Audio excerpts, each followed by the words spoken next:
surprises. Roy is here. He's going to tell you about. Roy's here. He's going to be telling you about filter maintenance. We also have a 1970 SL100 from George Ackerman. We've got Jeff Kokoski here with Did You Know? Roy with the filter care, and we've got so much more coming up on Vintage Motocross Q&A Live.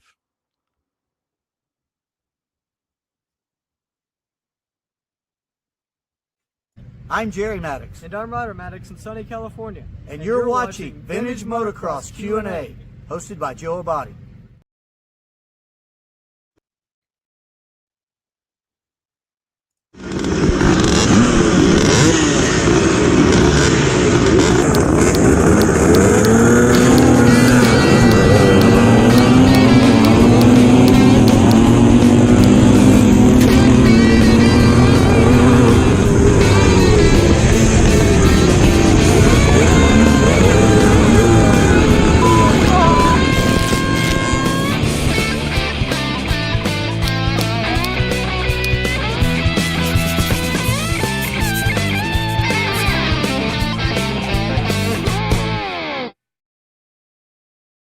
Good evening, everyone. I'm Joe Abbate, and you're watching Vintage Motocross Q&A. Thank you for joining me tonight.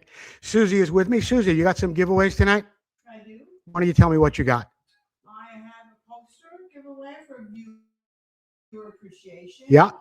And I have, for what's it worth, Amsoil t-shirt. Amsoil t-shirts, posters. And Motion Pro mud scraper water bottle. All right, there you go. That's what Susie's giving away tonight. In the meantime, I do have to thank the sponsors and the people that help make this show possible, including Preston Petty Products, Full Circle Racing, and of course you guys who help out a lot. The Vintage Motocross Q&A show supporters. And if you want to become a show supporter, please do so. You can pay by Zelle, Venmo, or PayPal, $49.95. You get your name up on the board behind me. For 90 days, you also get a t-shirt and a poster. Compliments of Mike McCook and Motorcyclist Illustrated. Let's get right into the show. And you know what I want to mention first, though? Please share the show. Whether you're on Facebook or you're on YouTube, please share the show and subscribe to our YouTube channel. Okay? Susie mentioned the poster we're going to be giving away, and we're going to be doing that in just a little bit. In the meantime, I want to thank Paul Stannard of Preston Petty Products for being a supporter and sponsor of our show for so many years now. And of course, they have the new blue IT Yamaha fenders as well as the Kawasaki green. So be sure to visit them online at PrestonPetty.com. George Ackerman has sent in a beautiful 1970 SL100 Honda. Here it is right here in this picture. And just what a little sweetie this bike is. And we've got a little video that goes along with it. And I'm going to be playing that for you right now while we hear a little bit more about George's bike. 1970 Honda SL100 is a sapphire blue metallic, which is only used on the 1970 model year. The restoration on this Honda was done years ago by Marble Motors. It has been in a private collection for the past 15 years, and I've been doing touch-up and a little refurbishing where it's been needed. It runs perfectly, has only minor flaws, and in my opinion, she is just a real looker. If anyone wants to see this Honda, it will be at the Classic Motorcycle Show in Mount Airy, Maryland on May 17th. That is coming up this weekend. And I want to thank George Ackerman for sending that bike in. And don't forget, if you get a moment, visit the Moto Barn in Ruther Glen, Virginia. George has 2 events a year, one in the fall, one in the spring. And there's free food, a lot of great people, a lot of good guests as well. Moving on with the show, we're going to get into a video that Roy has put together for us. And this is going to be a 3-part series, this Roy video. It is on filter maintenance and how Roy does this. And it's quite intricate. We're going to listen to a few minutes of it tonight, and we're going to follow up next week with the second part and the third part as things continue. So, my Roy video. Come on.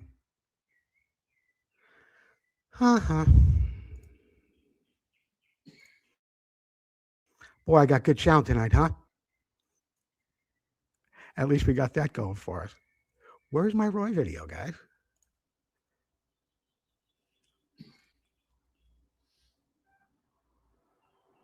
Do you know how naked I feel right now sitting here without having the video? You'll find it. I usually do, but you know what's funny? This kind of happened last week as well. And it happened to be on a Roy video. Here he is, Roy Vanderveer, ladies and gentlemen.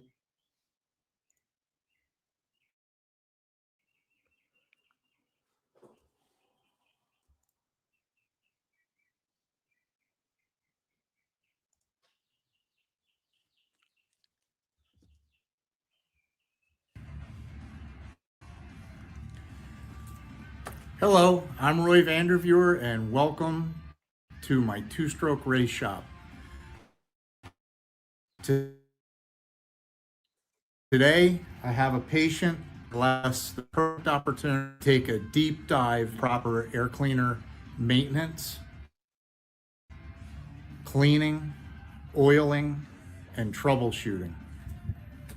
There's a lot of stuff to cover here. It's going to be a deep dive. I'm going to take as long as I need to take to cover these topics. So I put my finger in the air boot, and just by wiping around, I kill grains of sand in here. This is a really key point. Whenever you have this stuff apart, you should always check and make sure that nothing is bypassing the air cleaner. So once it was confirmed that somehow dirt was bypassing the cleaner, naturally the next step is to pull the air cleaner out. And hopefully I can give you a view of the dirt. Let's see. That's laying in the bottom of the air boot right down here. There's not a lot, but 0 is the acceptable amount. So the next step is to troubleshoot how this dirt is getting past the air filter. Okay, so upon inspecting the filter, it's dirty, but it's not so dirty that there should have been any dirt bypassing it. But here's the signature that I see. If we look inside the filter, we're going to need that light again. You're going to see spots that are oiled, spots that are not oiled. For most applications, that stuff is not the way to go. And say, in the real world, something that is really important. Noted Paul Turner in another video about air cleaner. Paul Turner has to be saturated complete. That's vital because there's little dry spots. Sorry, try to get this out. So let me take a second and get the cage out of here. Okay, with the air filter cage removed, we'll have a little bit easier of a time spotting all these pieces of filter that just really didn't get any air filter oil on them. The spots that are oiled, dirt won't go through that, but if there's a spot that's dry, the dirt will go right through. And judging by the amount of dirt that got through, which wasn't a lot, but still way too much for us to say, hey, this is good. So here's an opportunity for me to point out why aerosol foam filter, for many applications, it's not the good way to go. I don't really recommend it to anybody. The only reason I even keep it around my shop is for doing small flat air filters such as PW50s or PW80s, you know, real easy little stuff. If I'm doing a complex filter like this with many curves, there is only one way to do it, and that's by completely submerging the filter in oil. That way, there is no way, 0 chance, 100% effectiveness, there will be no dry spots on this filter. So next steps, we're going to wash this filter start to finish. We're going to oil it start to finish. Then we're going to show you how each filter. I'm longer than I'm going to show you how to race tune your home air filter T. Nobody has ever talked to you about that before. And then we're going to run in air. And with that, I can guarantee never getting past this filter for normal conditions. And while this bike was in for a few simple, but upon discovery of the dirt in the carburetor, then in the air boot, and then this issue with the air filter, I know dirt's been getting in the engine. It was absolutely mandatory that read make sure that the reeds are in good shape, which amazingly they were. And it's a topic that can easily save $1,000 a year when done properly. If you do improperly, it could cost you $3,000 a year. Important to pay attention. Back in the old days, it was very especially the 125T class. They're the ones that were typically just chewing up top ends with improper air filter cleaning techniques. Nowadays, it's the guys on the 250Fs. This stuff costs so much money to repair and fix if you mess up. And this is the number one point that we all have to pay attention to. Okay, and here we go. We've got some basic supplies that you must have if you're going to be servicing air cleaners professionally. First things to note, you must have a dedicated air filter cleaning solution. Silcoline makes a very good one. So does our friends at Twin Air. They do a really good job. And we need a cleaning tub. You can do it with one. That's fine, especially if you're, maybe only cleaning one air filter a week. Back in the good old days, I was cleaning probably 15 air filters a month, which made it really reasonable to have 2 cleaning tubs. The real dirty filter goes in this one, then the semi-clean filter goes in this one, and then the other thing that we must have is a bucket of hot soapy water, so we can do the second to final rinse on the foam filter. After it's through this bucket, then I take it out to the garden hose and rinse it out a little bit more. So here we go. Let's get the air filter into the first bucket. And I want to mention again, it's important to buy dedicated air filter cleaning tubs. That way, the petroleum, the distillates that are in the container won't evaporate through the plastic. When that happens, it gets really expensive. I also want to note that that gallon of cleaner right there is not a single-use application. You use that stuff until it is so saturated with air filter oil that you start to feel like I really need to freshen it up. So for me to get 2 or 3 years out of a gallon is pretty typical. You could actually even go further. And the air filter cleaning tubs also come with a special screen for the bottom. So when you put your filter in there, you're not sticking it into the dirt that you washed on. So let's hit it into our, and this stuff is pretty saturated with air filter oil. So it has a viscosity that's a bit thicker than what that stuff in the can will have. And I think when I get to the end of this whole process, that I'm probably going to swap this stuff out for a fresh gallon. And then that gallon goes into this tub, again, giving us an extended use cycle on that. So I'm going to dunk this a bunch of times and get as much of the oil and dirt out of it as I can. And then we'll be back. Okay, so after a few dunks and squeezes, we can see we've got most of the dirt off and most of the oil out of the filter, but there's clearly still some more in here, and that's what tub number 2 is for. Okay, I've taken the screen out of the bottom because I just cleaned this tub, and I'm a little bit low on the level. So I just took the screen out so I can get the filter pushed all the way down in there. And you can even feel the thickness of this solution is a lot more like water than the other tub was. That tub, it's got to have 5 years worth of air filter oil that's been purged out of filters in it. So it's pretty thick, but it's great to use that as the sacrificial chemical bath to get the dirt off. So then that keeps this stuff clean way, way, way longer.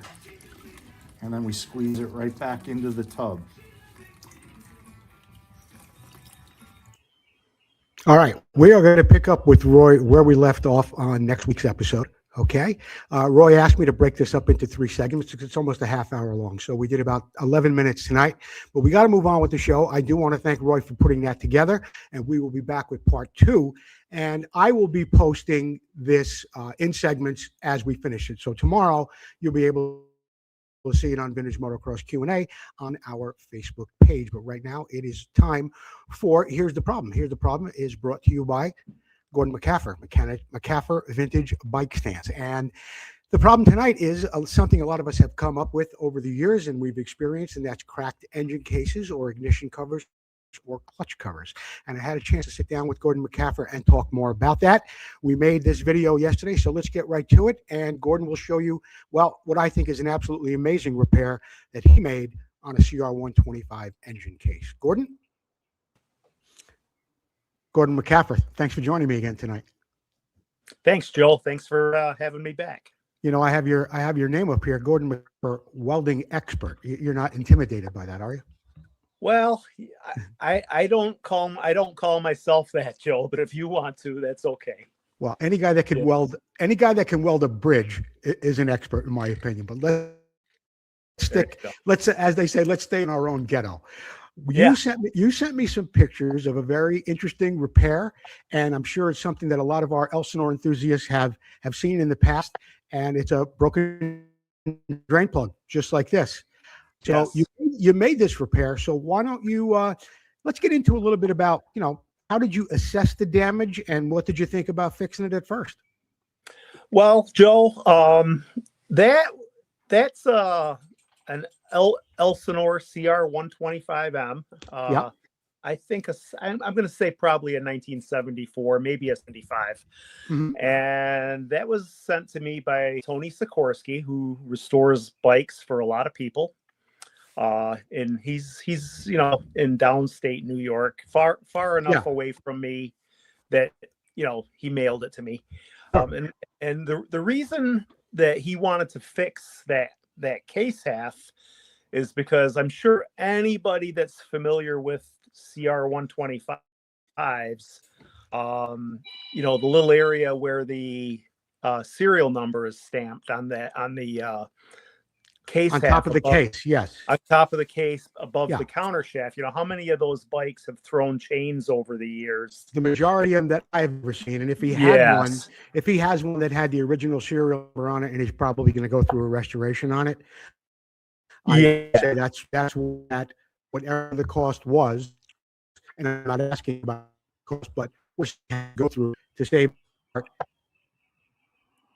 it because the serial number area was good. So given why we fix this case, what we're seeing there, that's the two pieces. He also sent me am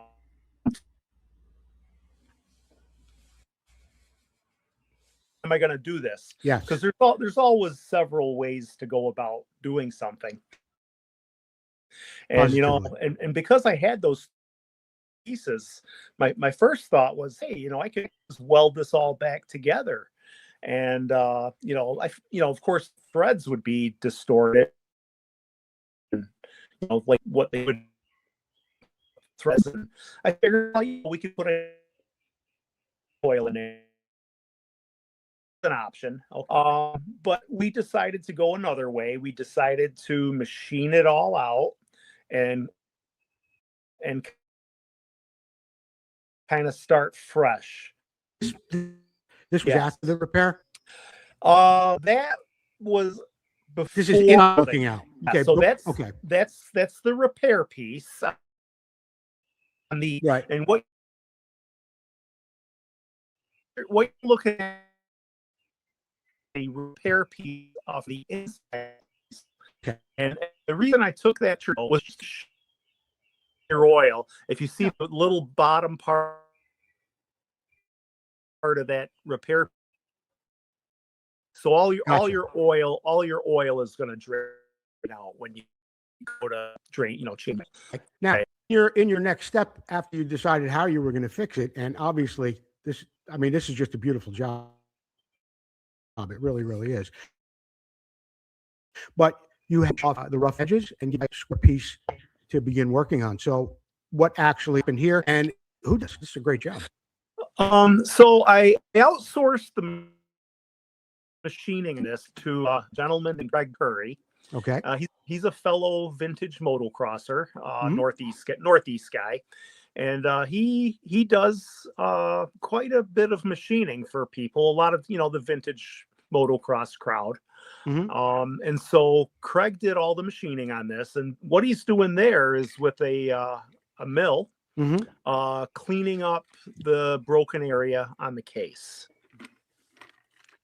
Okay. Now, this next picture really impressed me when you sent it to me, because what people don't realize is Craig Curry or you just didn't take some rectangle or square piece of billet and drill a hole in it, tapped it, welded it, and called it good. I mean, you guys Right. look at this.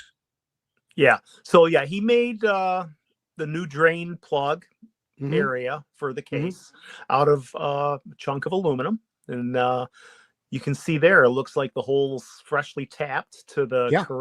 correct metric thread. We use the original bolt, the drain plug, so it's the original size, and it's in some of the pictures it looks like it sticks down quite a bit, but it really is it only sticks down pretty much the same amount the original plug did.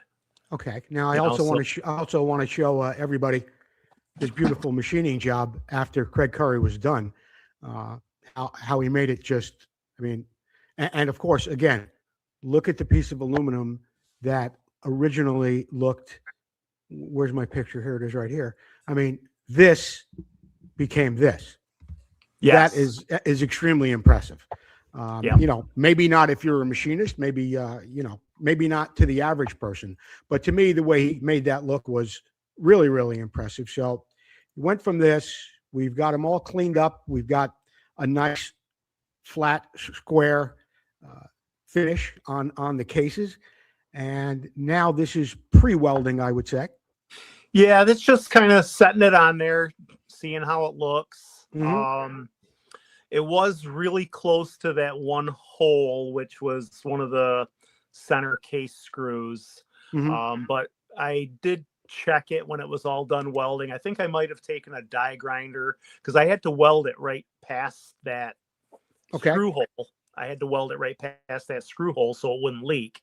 And I did. And I think when I was all done welding it, I think I took a die grinder and just kind of made a little clearance there so that the screw would fit. Okay. Because it was pretty close. And over here, again, we're seeing the plug that you made. I don't know what that is above it. Is it just something holding the new? Yeah. So aluminum I piece have, that's just a chunk. I think that's just a chunk of brass.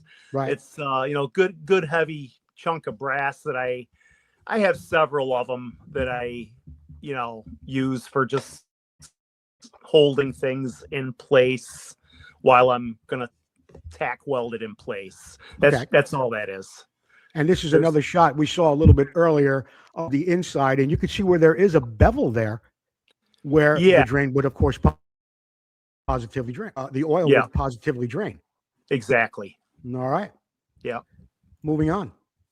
This is another shot after the welding, I think. I'm not sure. I think that might be before.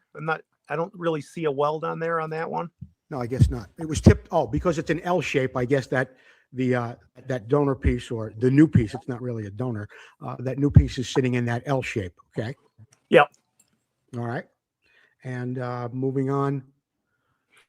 Yeah, Right. there it's welded. Hmm.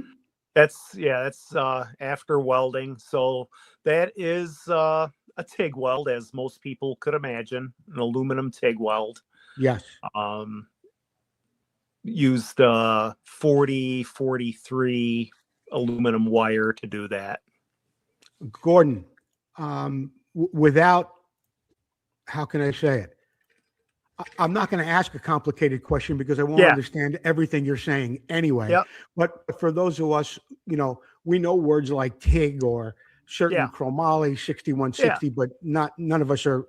You are, but the majority of the viewers are not that well Don't schooled. know about different wires and stuff. No, we don't. So that's aluminum, and you used what kind of wire on that? I use aluminum. If you're going to weld aluminum, you got to use aluminum filler. Right. But there's different numbers, different types. As the numbers go up, Gordon, what happens? It's not really a matter of going up. It's just like different alloys. Okay. Different alloys of wire. I use 4043 a lot. I learned a long time ago. I did a KX 250 case for a guy a long time ago, and I used a different wire, and the weld kept cracking. Okay, and so every time I would do the weld, it would weld beautiful. As soon as I stopped welding, I'd hear a little ting, and the weld would have a crack right down the middle of it. And so I was like, well, that's not a compatible wire, so I switched to 4043 on that job. It took care of that problem. So I would say 4043 is my go-to wire for a lot of Japanese aluminum, And in this picture, Gordon, I think we are seeing where you say you may have machined or not machined, but shaped up that screw hole for the center case. So I mean, everything's looking really tidy here, and one day you wake up and you got this problem, something like this, and you're wondering, well, what am I going to do now? I got to look for a case half. Well, no, you don't. What you got to do is look up McCaffrey Welding, and they can mail it to you, and they can get a repair done just like this. Yeah, I've got a few things in the mail from people recently, which is kind of a compliment. I think that they can't find people in their own area, or they don't trust them or whatever. But there's nothing like having a guy who's involved in vintage motocross, who's been racing for 50 years, who knows the old bikes. Those are the people you want working on your bikes if you can find them. Right. And I get some satisfaction out of keeping these old bikes on the track, or in this case, this bike might not be on a track. It's probably going to be more of a restoration type bike, but you just can't go to the Honda dealer and buy that case. No. And if you see one NOS, they're extremely expensive. Yeah. So that's it. Gordon McCaffrey from McCaffrey Welding. And Gordon, of course, is a supporter of our show. He has some beautiful bike stands that are always available. Just like this, you can get a hold of Gordon at that number on the screen. And we're going to be back again next time with Gordon McCaffrey, and we're going to be talking about magnesium welding. He has a set of Husqvarna center cases that he's working on. So when Gordon comes back next time, we'll have that on Vintage Motocross Q&A. Gordon, thanks so much for joining me again tonight and showing us some of your incredible talents there with you and Craig Curry. And just a great job. Thanks for stopping in again, Gordon. Appreciate it. Thanks, Joe. We'll see you next time. All right, Gordon McCaffrey with some of his tricks, and that was an amazing repair that he made on that CR125 case. We are going to take a commercial break, and we'll be back with more Vintage Motocross Q&A, and yes, Infinity does suck. We'll be right back.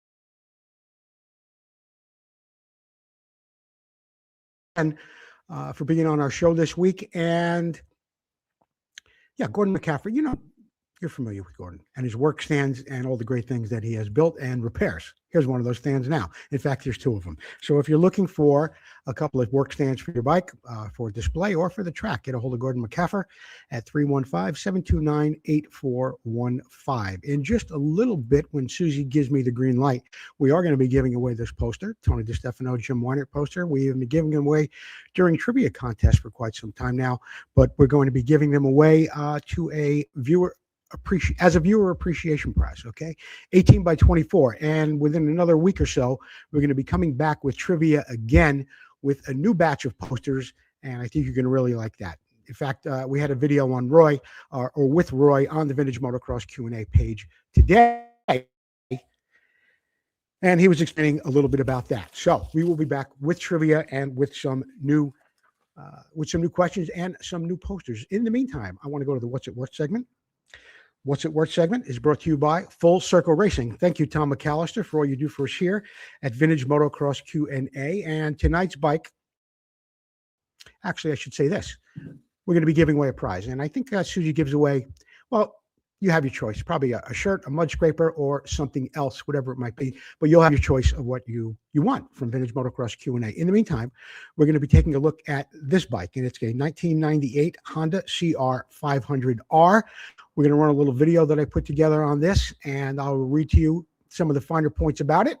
And then you guess your best guesstimate on how much you think this bike recently sold for. Okay, so let's get started. 1998 Honda CR500 was acquired by the seller circa 2010, and the work was done in 2011, reportedly including overhauling the engine and transmission. It also features a Kickstarter, an FMF racing expansion chamber, an exhaust system, a key and carburetor, electronic ignition, race tech suspension components, disc brakes, a black and red vinyl upholstered seat, a cross brace handlebar, and front and side number plates. CR500 is offered at no reserve with a clean Utah title in the seller's name. Liquid cooled 500cc two-stroke, features that key and carburetor, the FMF exhaust. The seller states the engine was overhauled in 2011. It's been placed in storage since 2018. There was a video of the motorcycle running. Everything appears to be in excellent condition on it. I do see a minimal amount of frame wear on the bike, but overall it looks really, really nice. The tires are nice and beefy on it. Doesn't look like it needs any work at all. And from the video, as I said, everything looked really, really good. It would be, I don't think you have any problem going out and having a good time on this bike. So this is the portion of the show that we ask you, the viewers at home, how much do you think this bike recently sold for? $4,500? $5,500? This is a bike that'll probably keep up with anything on the track today that costs $12,000 to $14,000. I mean, maybe if the suspension was set up right with the right rider. There's a lot of bike here. The bike sold for $6,500 plus a 10% buyer premium, another $6,500. You want to call it $6,200? Anybody that comes in at $6,200 or under will get a gift from Susie and Vintage Motocross Q&A. I can take a quick look at the comments. See what we have here. 7,056. Ron Harvey at 6,500. What did I say? 6,200, Sue? Yeah. 62. I need somebody at 6,200 or under. 62, 62, 62. I don't know how those guys do that. 8,000. Huh? Kevin Burgess, 5880. Kevin Burgess, how much? 5880. 6880 is over 6. 5880. Oh, 5880. All right, Kevin Burgess. Kevin Burgess, looks like you're the winner tonight at 5880 without going over. So get us your mailing address or type in the comments what you would like. Would you like the shirt? Would you like the Motion Pro scraper? Would you like the Motion Pro water bottle? Or you've seen other things we have here on the show. Maybe you'd like an Amsoil product, some chain lube or something like that. Let me know, and we will get you whatever it is that you need. Okay? Thank you, Kevin Burgess, for watching the show and for guessing how much you think that bike recently sold for. I'm going to take one more commercial break. We'll be right back with Did You Know from Jeff Kokoski. We'll be right back after this message from the International. I am Heikki Mikkola. We will be right back. That was perfect, Heikki.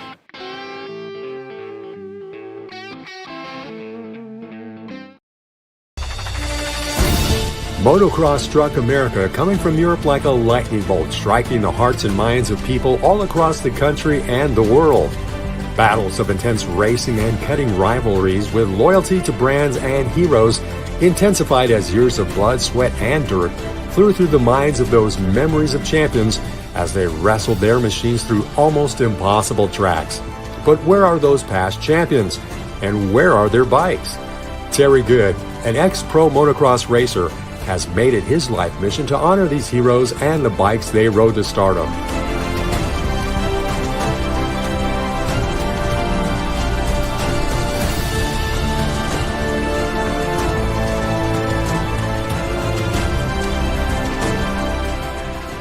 We raced, we rode, we lived and breathed motocross. Go back in time and relive those moments, now preserved for the first time ever in the world's first museum dedicated to the history of motocross. Our new building is in the gate. Help us get a great start and you can be part of history. Go to internationalmotocrossmuseum.org and become a part of our team.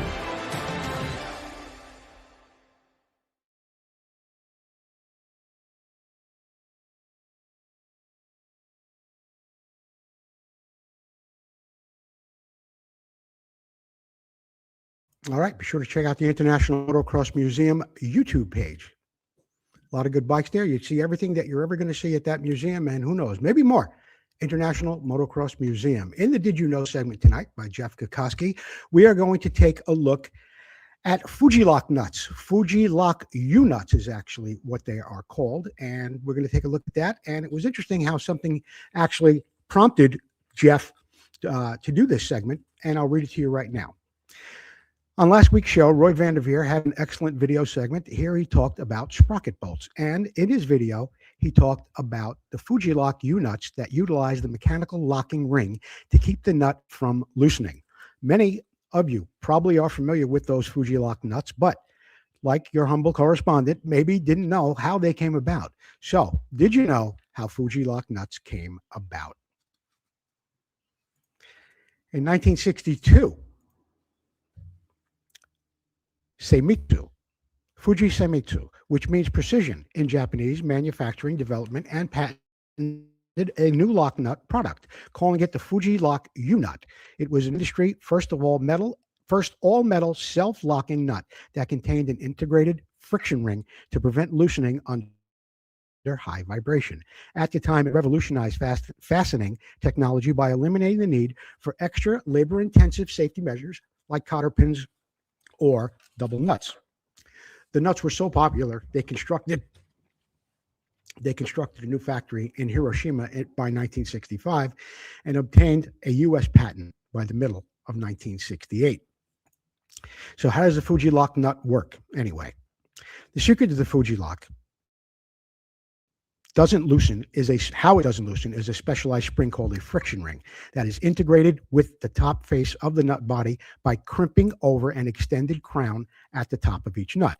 When the Fuji-Lock nut is tightened onto the bolt, the friction ring comes into contact with the threaded portion of the bolt.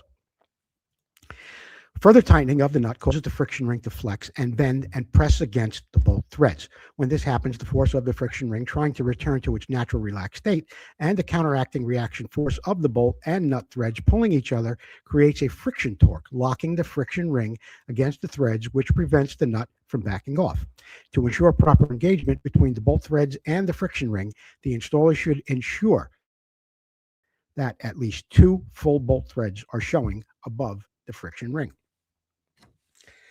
When subjected to vibration and a oscillation test, the Fuji Seimitsu's internal testing of their U-nut often superior performance when compared to other types of clamping nuts. For example, the Fuji-Lock U-nut will withstand 10 times the amount of vibration cycles when tested against more typical nylon insert lock nuts. In addition, the Fuji-Lock U-nut can be used at high temperature environments when nylon lock nuts would melt. Although they can be used in food processing equipment where the application of thread locking fluids is prohibited. Their higher initial cost outweighs the risk of loosening in situations that could be critical. So it's easy to see why so many use Fuji-Lock U-nuts on engine mounts, axle nuts, or even kickstand nuts on their motorcycles. Nowadays, Fuji U-nuts come with similar specialized locking nuts widely used in industrial and steel structures used on railways, bridges, cars, motorcycles, industrial machinery, and even on playgrounds. Fuji Shimizu is not a huge global corporation. Their annual sales are only about 5 billion yen, which is 32 million US dollars, with less than 100 employees. But they have licensing agreements with other manufacturers to produce their products to distribute throughout the world. Jeff Kokoski with another, hitting it out of the park with another episode of Did You Know? That was really, really great, Jeff. And yeah, a lot of us have used that. And sometimes I do think about when you see a nylock nut with the plastic insert. Sometimes you see them blue, sometimes you see them white or red, and different guys or different manufacturers did use different ones in different applications. And I understand that a lot of Husqvarna guys, I think there were blue nylock nuts and with that plastic insert, and they were getting very, very difficult to find at one point. But it is very, very interesting, Jeff, how you brought that to our attention, and just a real nice way to educate the audience a little bit further. Okay, let's get on to the Have You Ever Heard Of segment.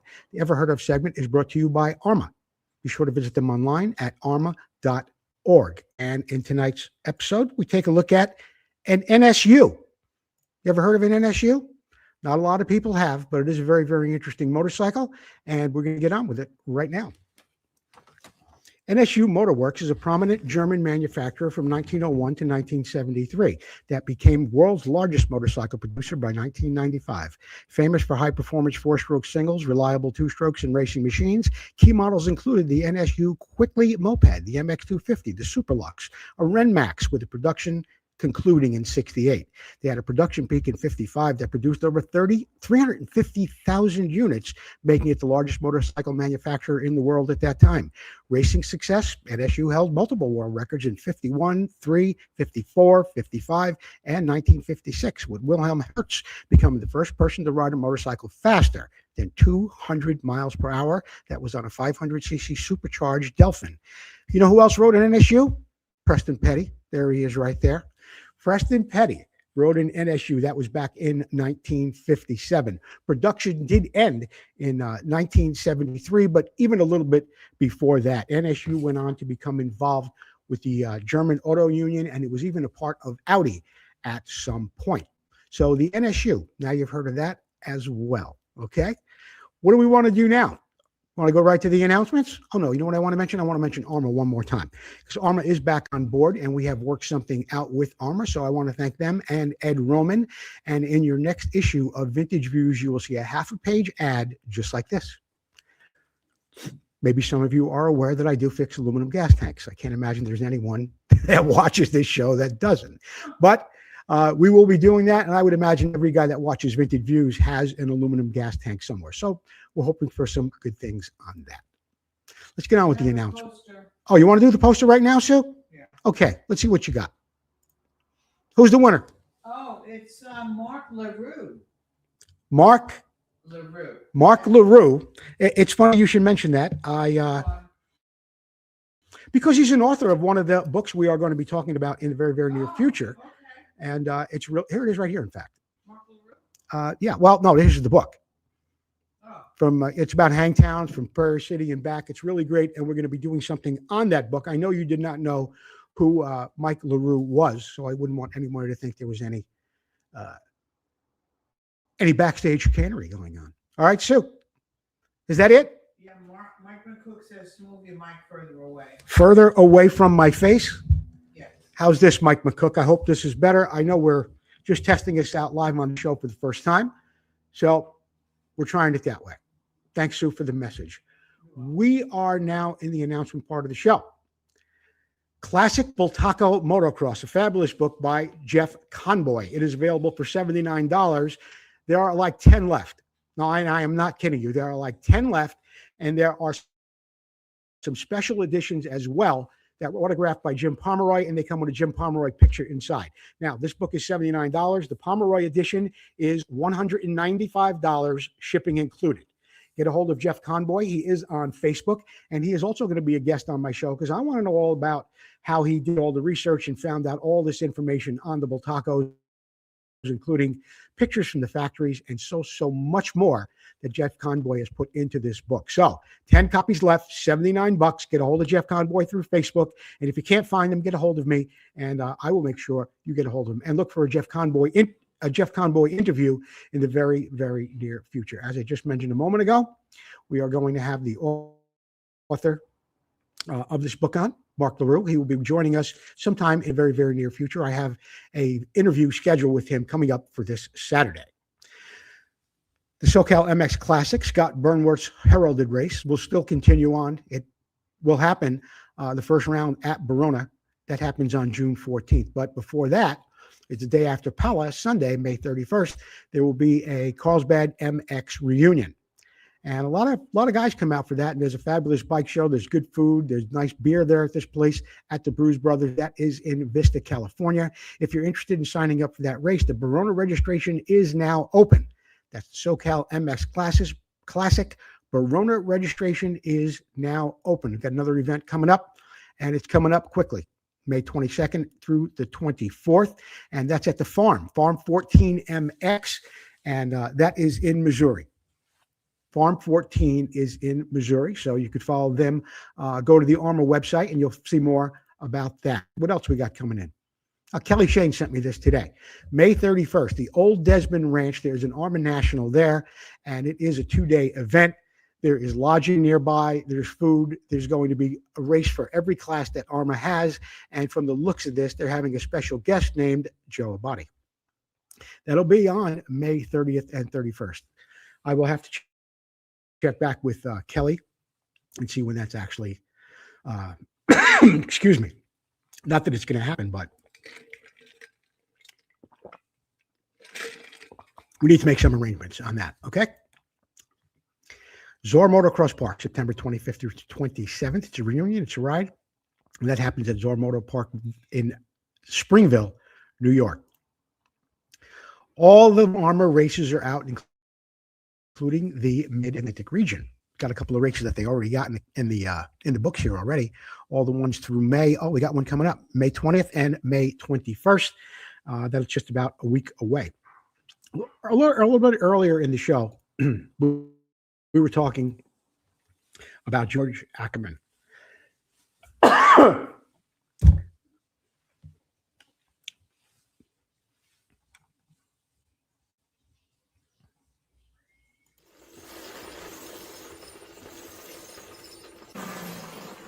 I get asked often, what's the most important thing on Clunker? Answer simple, it's me. That's why I use Full Circle Racing wheels prepped by Tom McAllister. So should you. Watch this and learn why.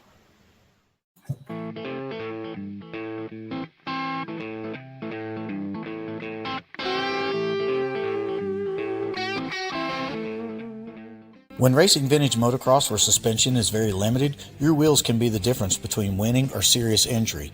We chose to run Full Circle Racing wheels because of the super high quality materials and the heavy duty spokes used.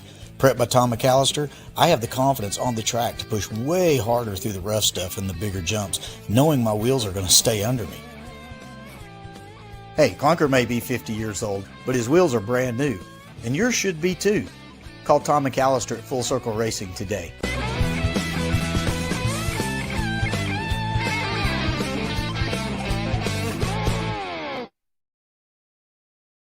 The rumor of my death has been greatly exaggerated. Now, Sunday, May 17th, that's coming up. There is a bike show, and that happens at Mount Airy Fireman's Carnival Grounds, and that goes from 10 till 4 in the afternoon. George Ackerman was telling us about that. Well, not that he was telling us, he was telling me about it a little bit earlier, and he's going to have his bike there this weekend. If you'd like to get a Vintage Motocross Q&A t-shirt, they come in black, yellow, and gray. We have hats available as well. Shirts are just $24.95, and the hats are $22 shipped. If you want to pay through PayPal, Venmo, or Zelle, here are the QR codes for the Venmo and the Zelle. Or you could pay me through PayPal at joemoto43@gmail.com. I want to thank Replica Motorcycle Parts for being a sponsor of our show and a big-time supporter. Sent us a lot of great products over the years, and he has this pickle for sale. This is not your regular pickle, like a dill or a kosher or a gherkin. This is the one that goes on the end of your pipe on your 1973, 74 Honda CR 125 and 250s. Okay, just $500. If you ever see one of these for sale, even dented up or rusty, they're $300, $400, $500, $600. An NOS one, you'll pay $1,000 for it. So go over to replicamotorcycleparts.com and you could buy an exact replica. Okay, exact, and you won't regret it for $500. I've put them on restorations. Believe me, you cannot tell. Okay, this week in motocross history is brought to you by Racer X.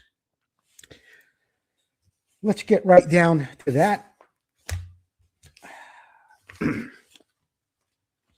Boy, oh boy.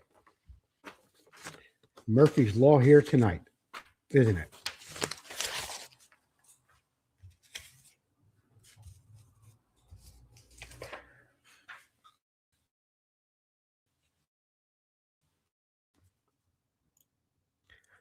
It was 1973, and Gary Jones gave Honda their first national victory.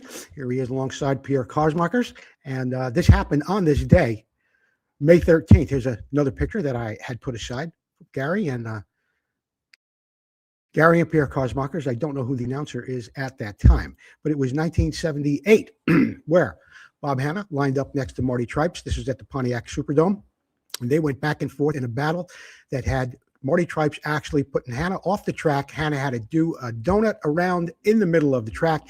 He came back from that, gave Tripes a little bump, and he went on for the victory. It was 1984, and it was in Belgium where Andre Malher won that day and wound up taking over the points lead and was in contention, certainly, for the World Championship.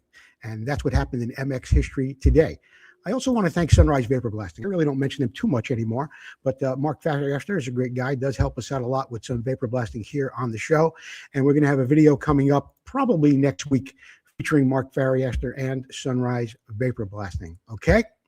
I think that wraps it up for tonight at Vintage Motocross Q&A. I want to thank you all for, what's that, Sue? Come on, Gene. Come on. Come on.